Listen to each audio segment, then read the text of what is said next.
So, kukuha na itong ating Accent na 2019. Kaso, dahil kukuha nila ma'am, kahit bago yung spark plug nito, just to be assured, bili tayong bago spark plug.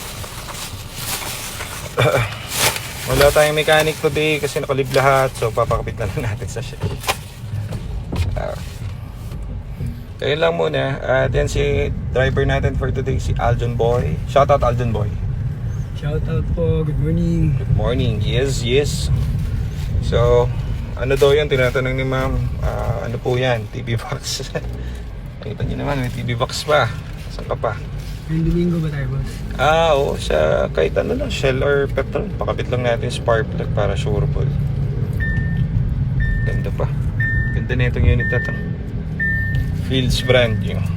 So, tinakbo lang nito guys is 47 legit. So, alam niyo naman, na-review na natin ang Accent sa pinakamatibay at pinaka-reliable yan sa dito sa atin. Tapos, kompleto na rin siya. Naka-mags, naka-TV. 300. Palit spark plug. What do you buy? Aljon.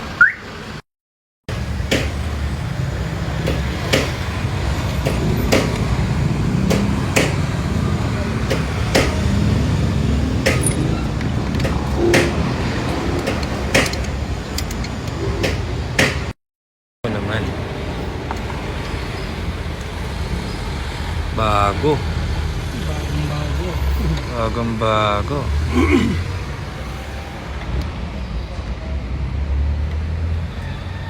Ito lang ang pinalitan, HID. The rest, all brand new. Riwa.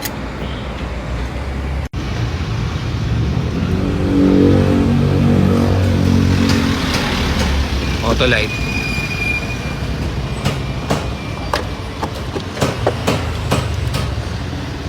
All stock. Throttle body, bagong body. Ganda. Swabe na sana, tapos na eh. Kaya pa ako dito, nalak pa ako ng sarili kong sasakyan, no? Nag-auto lock, ang lupit. Ganda talaga ng Accent. Parang ayaw pa magbabenta na itong Accent natin, ah. Na-auto lock pa kami palabas. Ang malupit, ano, John? Buti na lang sa gilid ng shop to. So, yan guys. Yung mga maliliit na bagay katulad ng spark plug, PMS, ginagawa na natin dito yan. Kasi yung mga yan, hindi naman nakikita ng mga bumibili. Yung iba, tamad din magpaganyan, magpa-PMS. So, dahil malayo pa sila ma'am, kahit naman malapit sila, just to make sure, palitan na natin yung mga dapat palitan para, eto kasi nasabi ni ma'am, yung anak niya yung gagamit eh. So, mahirap pa kasi yan, kaya kami na rin yung nagpi-PMS. Mahirap kasi kapag sa iba pa dinala, lalo pang tapos walang alam yung magpapa-PMS, baka alam niya na, madali pa. So, just to make sure, maliliit na bagay na ganyan, it counts dun sa seller. Yan yung tinatawag natin na bibigyan natin ng magandang laban yung mga yun. Kasi, transparent tayo in-out dyan. Bili-bili tayong pampalakas natin, no? In-out sa mga ganyan sa unit. Sana gawin din ng iba na nagsisell kasi mas mahirap yan kapag nagkaroon ng aberyan in the long term sila, diba? Mas mapapagastos pa sila. So kado lang naman na spark plug change oil. So gawin na natin itong unit na to, kahit na sabihin mong bago siya, brand new type siya,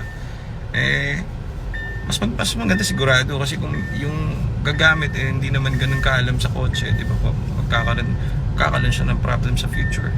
So yan.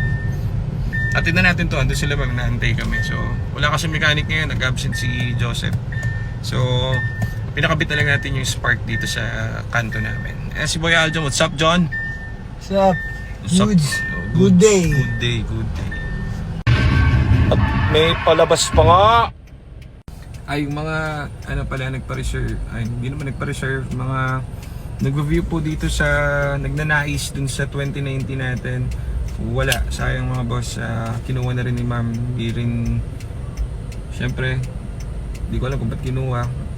May maselan si ma'am sa paint, pero in terms kasi dun sa quality ng kotse, ako masasabi ko almost brand new. Kaya Goods na goods. Kahit dali mo ng ano to, ng Tacloban, Leyte, saan ba may malayo? Mindanao, walang problem to. Sureball. Mga TPL po yan, yung mga lahat ng dating mga TPL, yung dating registro, So, ito sila ma'am, galing pang Pangasinan. Ito yung accent nila. Malupitang accent. Na 2019, wala na, iyak na yung mga nakaabang. Pero okay lang yun, magkakaroon pa naman tayo next nito. So, abang-abangan nyo lang. Siguro mga next week, meron tayo ulit nito. Pero, tignan natin kung anong year yung babagsak sa atin. Ha? Ano mo sabi nyo dun sa, ano, sa may tawag dito, sa anak nyo? Oo, okay. Ayaw bitawan ni Daddy kahit Oo. medyo mayroong dents. Pero, Oo. Laban sabi niya. niya, madali na lang daw. Yan. Na. Ayos. O, uwi pa ng Pangasinan yan sila, ma'am. So, niready na natin yung unit niya and everything. So, siguradong all goods yan. So, ma'am. Ma'am, ingat kayo, ma'am, ha? Thank you very much po. Ayan. Sige.